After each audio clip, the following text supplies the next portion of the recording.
जो राम को लाए हैं उनको हम लाएंगे और सातों पे हम तो इंशाअल्लाह जो है भारतीय जनता पार्टी का परचम लहराएंगे। जबरदस्त तादाद में मुसलमान भारतीय जनता पार्टी को वोट करने वाला है। धर्म देख के मकान नहीं दिया, सबको मकान मिला। धर्म देख के आयुष्मान कार्ड नहीं दिया, सबको आयुष्मान कार्ड दिया। और 4.5 साल में उन्होंने उत्तर प्रदेश की काया पलट दी, उत्तर प्रदेश को उत्तम प्रदेश बना दिया।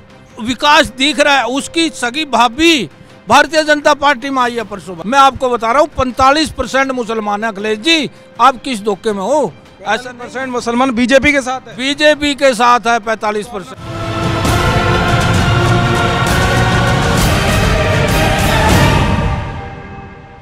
कि मुसलमानों के दिल में क्या है? पहले अपना नाम बताएं।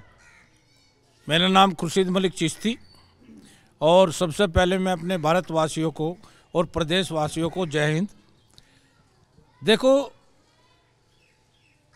डबल इंजन की सरकार चल रही है अब है डबल इंजन की सरकार। यहाँ जो ये इलाका है, ये सड़क दूधली विधानसभा देहात की सीट है और विधानसभा 4 है। यहाँ पे हमारे प्रत्याशी जो है विधानसभा 4 के माननीय जगपाल सिंह जी हैं, बीजेपी के प्रत्याशी। हाँ, बीजेपी के प्रत्याशी।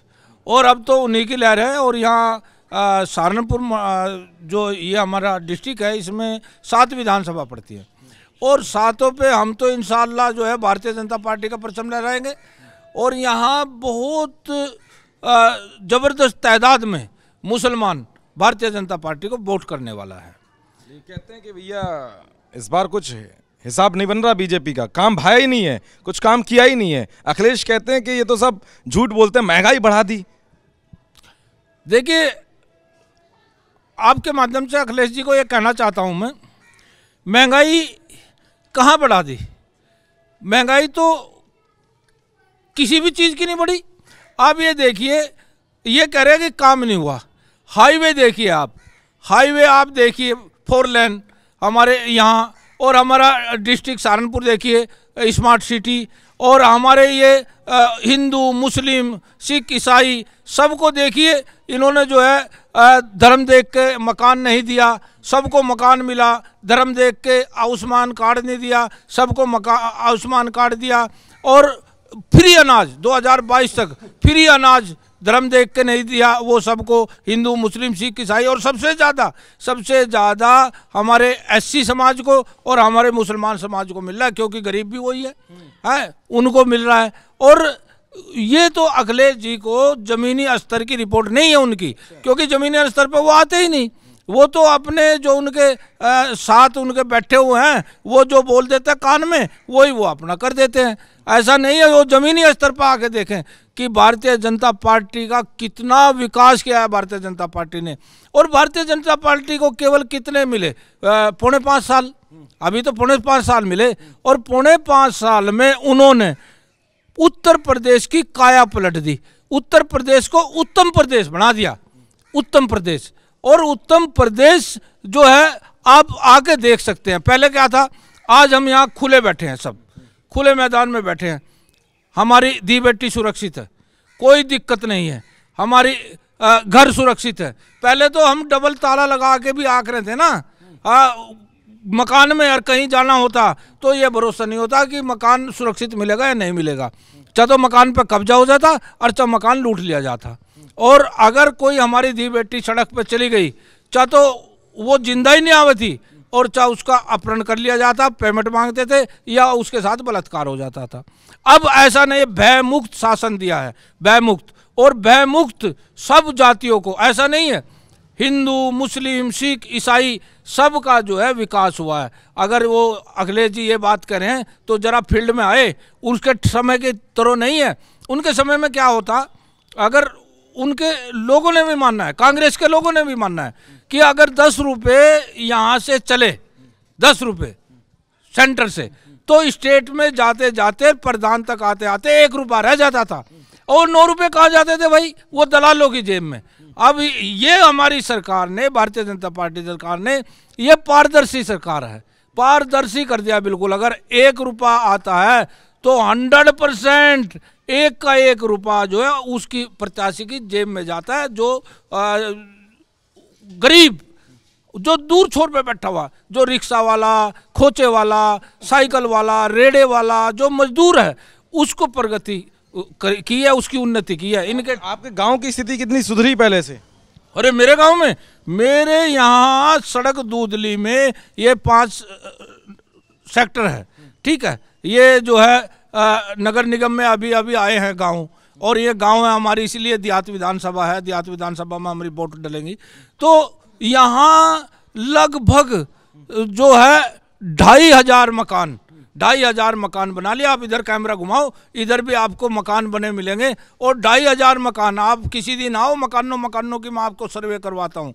और फिर अखिलेश जी को आप दिखाएं अपने टीवी पे कि वो एक गांव में जब 2,500 मकान बन गए, 2,500 को आप 2.5 लाख से गुणा कर लो, कितने करोड़ों बन गए। जब से ये गाँव बसा अब तक की सबसे बड़ी प्रगति है। अखिलेश तो ये कहते हैं भैया, जो गोरखपुर से टिकट मिली है योगी जी को, बीजेपी ने कह दिया कि आप वहीं रहो, अब तुम्हारा हो गया खत्म, अब नहीं आ गए, इसीलिए दिए विधानसभा से वहां से टिकट। देखो, अखिलेश जी की तो अपनी खुद की सोच है। वो समाज का क्या होगा जो अपने चाचा का नहीं हुआ, जो अपने फादर को नहीं हुआ, उसको भी राष्ट्रीय अध्यक्ष की गद्दी से हटा के अपना आप कब्जा लिया, अपने चाचा को भी हटा के कब्जा लिया। अरे विकास दिख रहा है। उसकी सगी भाभी भारतीय जनता पार्टी में आई है परसों भाई। अब हाँ, वो देखो ना, वो आ गई तो कोई बात नहीं, थोड़े दिन में पता लग जाएगा उसको। आई क्यों है इसमें, क्या लगा उनको ऐसे अचानक से? बताओ, एक परिवार अचानक से, उनके एक बहू चली आती है अचानक से इसमें। देखिए, दमदार सरकार है, पारदर्शी सरकार है, सबका ईमानदारी से यहाँ विकास हो रहा है, सबको कोई जाति धर्म नहीं देखा जा रहा है, और यादवों का भी इसमें विकास हो रहा है। तो उसको ये दिखा भाई ये तो खाली जुमलेबाज है और इधर विकास हो रहा है, तो मैं भी क्यों ना विकास की गंगा में जाऊं। ये कौन झूठ फैलाता है कि मुसलमान खौफ में आ जाते हैं बीजेपी में, जबकि तो आप तो कह रहे हैं विकास हो रहा है? कौन कहता है? ये सारे विपक्षी दल जो है ये एक सोसा छोड़ते हैं। देखिए, 19 का चुनाव हुआ, 19 का चुनाव हुआ, मुसलमान 15% था, ये पार्टी ने माना है। फिर और 17 का चुनाव हुआ, 17 के चुनाव में मुसलमान था, ठीक है, माना है पार्टी ने। और आज मैं आपको बता रहा हूँ 45% मुसलमान है। अखिलेश जी, आप किस धोखे में हो? ऐसा % मुसलमान बीजेपी के साथ है, बीजेपी के साथ है 45%। बड़ा खुलासा कर रहे हैं आप तो। 45%। और आप देखना हमारी 7 विधानसभा पर, और खुलासा नहीं, आप हमारी देवन विधानसभा देखिए, वो जो बहुमूल्य है बिल्कुल, और देवन का नाम भी लोग कहते हैं। और वहाँ हमारे पूर्व में जो विधायक थे, जो हमारे, वो भारतीय जनता पार्टी के, वो कैसे बन गए? जब वहाँ है ही मुसलमान, तो मुसलमानों ने वोट दी इसलिए बन गए ना। तो मुसलमान अब बहकावे में नहीं आता। देख रहा है मुसलमान विकास देख रहा है। इन लोगों ने तो मुसलमान को हमेशा अनपढ़ रखा है, और हमेशा मुसलमान को वोट बैंक बैलेंस बनाया है। और वो इसलिए इन्होंने अनपढ़ रखा है कि मुसलमान अगर पढ़ गया तो IAS बनेगा, PCS बनेगा, इंजीनियर बनेगा, डॉक्टर बनेगा, और नेता भी बनेगा, तो पढ़ा लिखा वो जो है गरिमा का ध्यान रखेगा। लेकिन इन लोगों को तो गरिमा ही नहीं है। अब देखो ना, चुनाव में टिकट किस किस को दिए? सब गुंडे, मोवाली, सब इस तरह को टिकट दे रहे। अरे कमाल है। आप देखो ना, नाई दर्जन गिरफ्तार हुआ, उसने क्या नहीं किया, प्लान करवा दिया, लोगों का कराने से प्लान हो गया। हाँ, उन्होंने शोषण किया। तो ये, इसको इस्लाम नहीं कहता, इसको मुसलमान नहीं कहता। इस्लाम में तो ये है कि सबके धर्म से प्यार करो, और सब धर्म को मानो, और सब धर्म के बुजुर्गों का अदब एहतराम करो। तो ये जो है हमारे हजूर सल्लल्लाहु अलैहि वसल्लम ने फरमाया है कि तेरा दीन तुझे मुबारक और मेरा दीन मुझे मुबारक। बड़े बड़े उलमा भी और मौलवी भी सुनेंगे, वो उनको पूछ लेना। और उन्होंने कहा किसी भी धर्म को गलत मत बताओ, किसी भी धर्म का गलत प्रचार मत करो। तो जब हमारे नबी की बात है ये, तो ये नेता कौन होते हैं भाई गलत प्रचार करने वाले? ये जो है अपनी राजनीतिक रोटियां सेकने के लिए मुसलमानों को बरगला रहे हैं। अब मुसलमान पढ़ा लिखा हो चुका है, पढ़ चुका है, वो इनके बैरगलाने में नहीं आएगा, वो इनके बहकावे में नहीं आएगा। और भारतीय जनता पार्टी को दिल ठोक के वोट करेगा और बटन दबाएगा। बटन, दूसरे चरण में यहाँ चुनाव है, दूसरे चरण में यहाँ बटन दबाएगा और कमल खिलाएगा, और भारतीय जनता पार्टी की सरकार दोबारा बनाएगा। और हमारे मुख्यमंत्री योगी आदित्यनाथ जी ऐसे मुख्यमंत्री तो सौभाग्य से प्राप्त होते हैं, सौभाग्य से। वो तो देवता स्वरूप है। उन्हें क्या चाहिए? उन्हें वो कुर्सी के लिए नहीं लड़ रहे, वो अपने देश के लिए, अपने प्रदेश के लिए लड़ रहे, अपने गरीब जनता के लिए लड़ रहे। हमारे जो कोई भी, उनका कहना ये है कि कोई भी दूर छोर पे भी कोई भूखा ना सोए, कोई बेरोजगार ना रहे। अरे इन लोगों ने क्या किया? हमारे प्रधानमंत्री जी को देखो, हमारे प्रधानमंत्री श्री नरेंद्र मोदी जी ने ये कहा कि एक हाथ में कुरान और एक हाथ में लैपटॉप होना चाहिए। तो इसका मतलब ये साफ है, समझ लो कि वो हमें पढ़ाना चाहते हैं, वो हमें IAS PCS बनाना चाहते हैं, वो हमें इंजीनियर डॉक्टर बनाना चाहते हैं। बाकी क्या चाहते थे जो पुरानी सरकारें थी? उन्होंने तो हमें जो है वोट बैंक बैलेंस समझा कि इनको बेवकूफ़ बनाओ और इनकी वोट हासिल करो।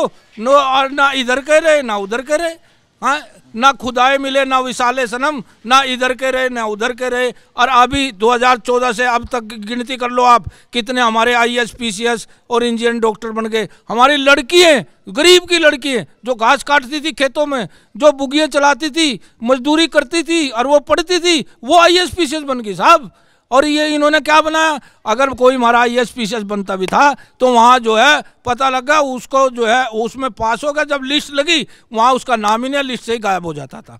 इन्होंने PSC बनाई, बॉर्डर सिक्योरिटी फोर्स। मैं पूछना चाहता हूँ, हैं, मुलायम सिंह जी ने और अखिलेश जी से मैं पूछना चाहता हूँ, सारे यादव भर दिए, और बिरादरी नहीं थी, सब यादव है। बताओ उसमें कौन हिंदू है, मुस्लिम है, सिख है, ईसाई है, और कौन है? ये सिर्फ यादव है। क्यों भाई? यही है कृष्ण जी के वंशज। हाँ, कृष्ण जी के वंशज और भी तो है। इन्हीं सपने में कृष्ण जी दिख है, और को नहीं दिख सकता। क्यों मुझे नहीं दिख सकता? कृष्ण जी हमारा भी तो पूर्वज है, मुझे भी दिख सके। उसे सपने में दिख के वो कह रहा कि मुझे सरकार बना रही, कृष्ण जी कह रहे बन जाओ। भाई राम भक्त याद ना आ रहे, अचानक से राम भक्त बन गए वो सब। अरे कमाल है भैया, सीधी सीधी बात है। अब तो लोग समझ चुके हैं, जो राम को लाए हैं उनको हम लाएंगे, जो राम को लाए हैं उनको हम लाएंगे।